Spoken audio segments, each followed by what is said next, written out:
దేవునికి మన పట్ల ఒక ప్రణాళిక ఉంది.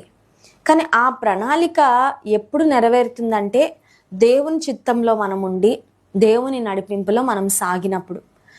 దేవుని ప్రణాళిక మన పట్ల ఎప్పుడు నెరవేరదు అంటే దేవుని ప్రణాళిక లేదంటే దేవుని ఉద్దేశము ఆయన చిత్తము నెరవేరడం ఆలస్యమైనప్పుడు ఇశ్రాయేలీల వలనే ఆల్టర్నేట్ ప్లాన్ బి అంటారు కదా, ఒక మాట ఉంటుంది ఇంగ్లీష్లో, ప్లాన్ బి అంటారు. అంటే ఇది అనుకుంటున్నాం, ఇది జరగాలని ఆశిస్తున్నాం, ఒకవేళ ఇది జరగకపోతే ఇది చేద్దాము అనే ఒక ఆల్టర్నేట్ ప్లాన్ అన్నమాట. దాన్ని ప్లాన్ బి అని చెప్తారు.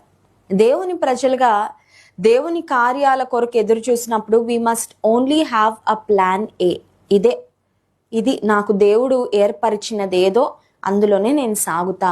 ఆలస్యమైనా ఎదురు చూస్తా, ఆలస్యమైనా కనిపెడతా, ఓర్పు కొరకు ప్రార్థన చేస్తా ఓర్పు నశిస్తుంటే. అంతేగాని I will not go with my own plan, నా సొంత ప్రణాళికతో నేను వెళ్ళను అని ఎదురు చూడగలిగిన వారి జీవితంలో మాత్రమే దేవుని యొక్క పరిపూర్ణమైన సంకల్పము చిత్తం నెరవేరుతుంది.